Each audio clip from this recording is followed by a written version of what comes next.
Hey, what's going on YouTube? My name's Gray and it's been a while since I did a top 10 list, preferring instead my video games showcase series, but I thought I'd have another crack at the format, but this time doing a top 20, because the system I'm looking at is one of the most overlooked and marginalised platforms I've ever seen, but one in which I know more than most. So join me as we take a look at my top 20 Master System games.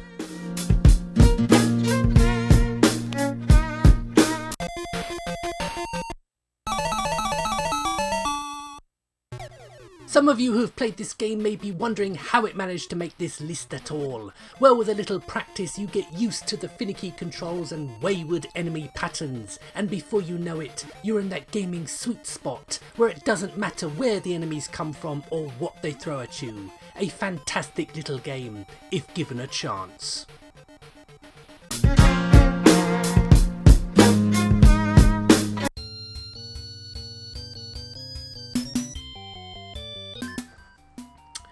Being partial to the odd platform puzzler, I have been enjoying the lesser known Penguin Land recently. Do not be fooled by its cute and cuddly graphics. This is one of the most addictive games I have played in a very long time, with plenty of challenge to boot.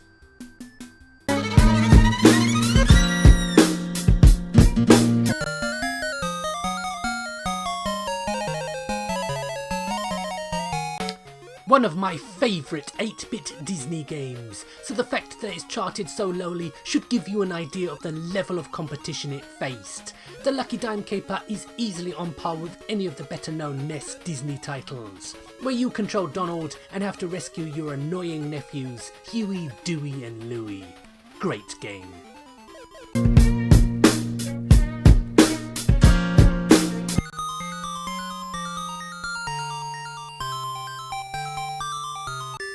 The golden oldie Taito Bubble 'em Up, still hugely playable after all these years, whether in single or better yet, 2 players.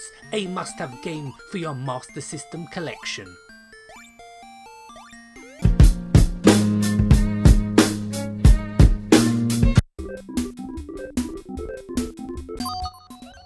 Similar to the original it may be, but that's no bad thing in my book. Fantasy Zone 2 continues the cutesy themed shoot 'em up thrills of the first, but packs more power-ups, more enemies and some great boss encounters. Highly recommended.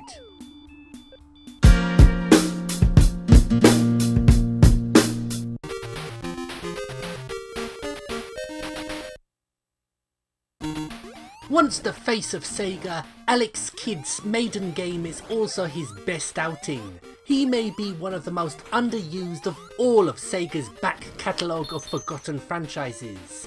But while Miracle World is no Mario Brothers beta, it is an enjoyable and challenging platform classic.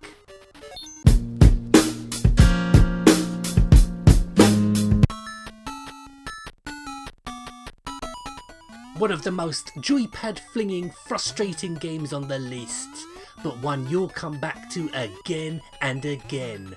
Nutty Mega Drive platformer Decapitac is a spiritual successor to this game, where you take control of a variety of different animal characters in some well thought out levels that rivals Sonic for how fast you can get through them.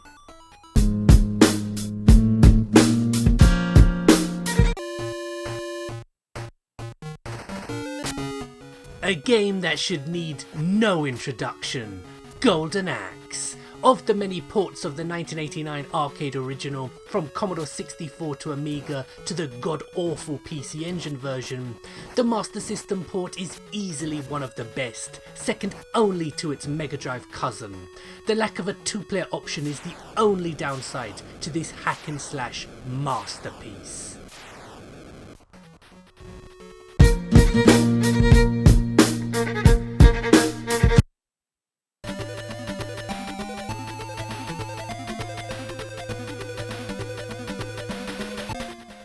How many of you even knew that Sega's legendary Final Fight ripoff Streets of Rage was ported to the Master System? and while it may be a cut down version of the Mega Drive classic, there weren't many scrolling beat 'em ups of note on the Master System, except maybe Double Dragon, so it's a welcome addition to the library and great fun in 2 players.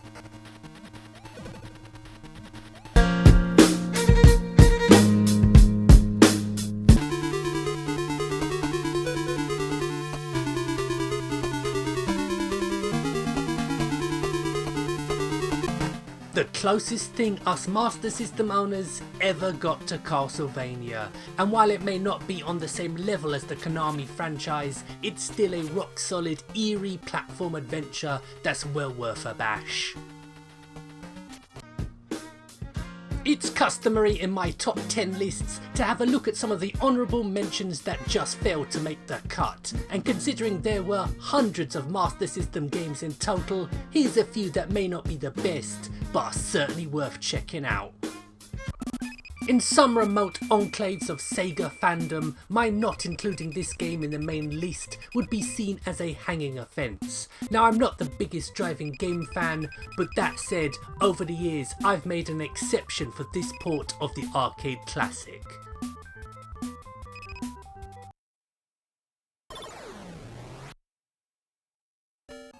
This impossible mission looking Metroidvania game may not be that well thought of today, but the game is based on an all but forgotten Sega produced anime in which both the Light Phaser and Uppa Uppa from Fantasy Zone fame would first make their appearances. Plus the game itself is actually pretty damn good.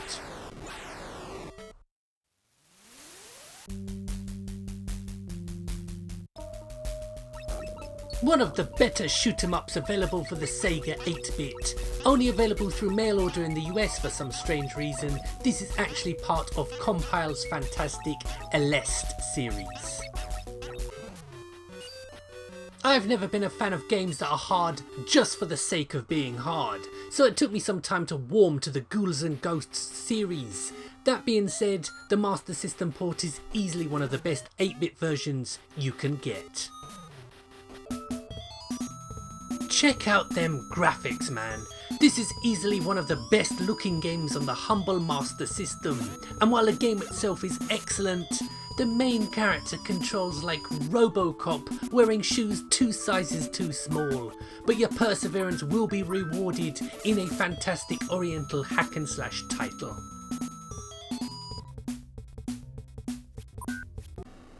Thought I'd bookend this segment with another racer, so it had to be Hang On, the quintessential arcade motorbike sim. Not quite as fancy looking as Super Hang On the Mega Drive, but for sheer playability and speed, it can't be matched on the Master System.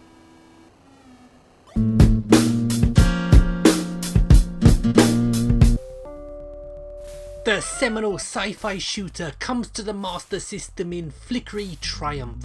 Hard as nails, and we wouldn't have it any other way. You have to play it. It's brilliant.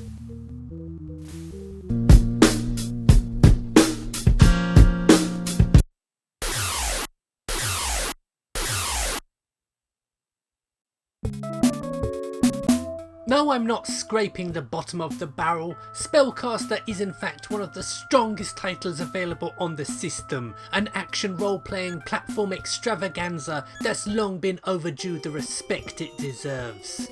Great game.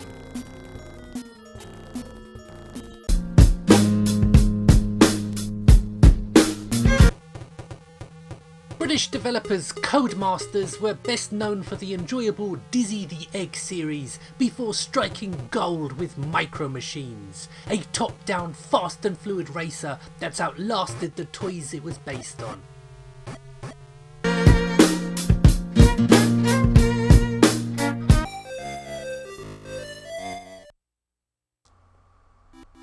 Can't say I was ever really a big fan of the Franco-Belgium comics character Asterix, but I am a fan of a good platform romp.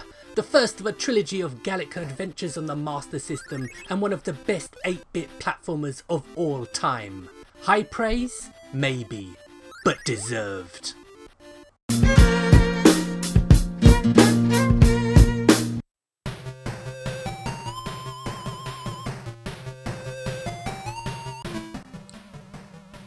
In its day, one of the most significant releases for the Mega Drive, this 8-bit rendition holds up very well and is one of the best later releases that pushed the aging hardware and showed the Master System still had something to offer.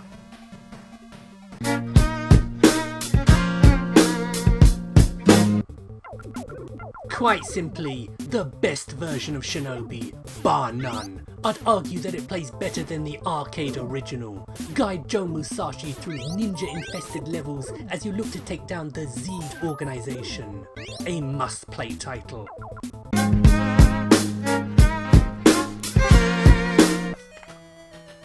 Quite rightly, Castle of Illusion starring Mickey Mouse is still held up as a classic. Why the sequels aren't seen in the same light puzzles me. Land of Illusion on the Master System is a much better title than its 8-bit predecessor.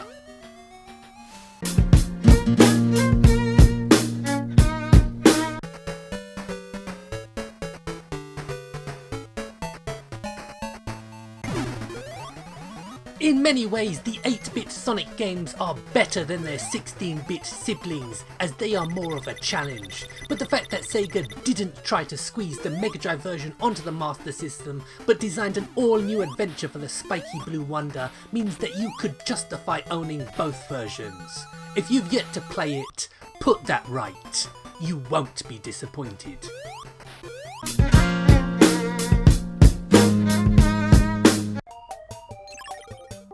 With a recent remastering, Wonder Boy 3 The Dragon's Trap will be played and experienced by a whole new generation of gamers who missed it first time around. And maybe then it will get the recognition it deserves, because this is one of the greatest video games I've ever played. It's possibly the most underrated video game of all time.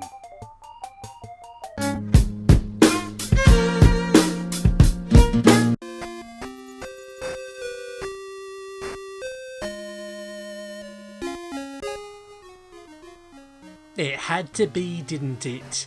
Forget Final Fantasy, Dragon Quest or Lagrange Point. Phantasy Star is the single greatest 8-bit RPG of all time, and unlike many of its contemporaries, actually holds up pretty well by today's standards.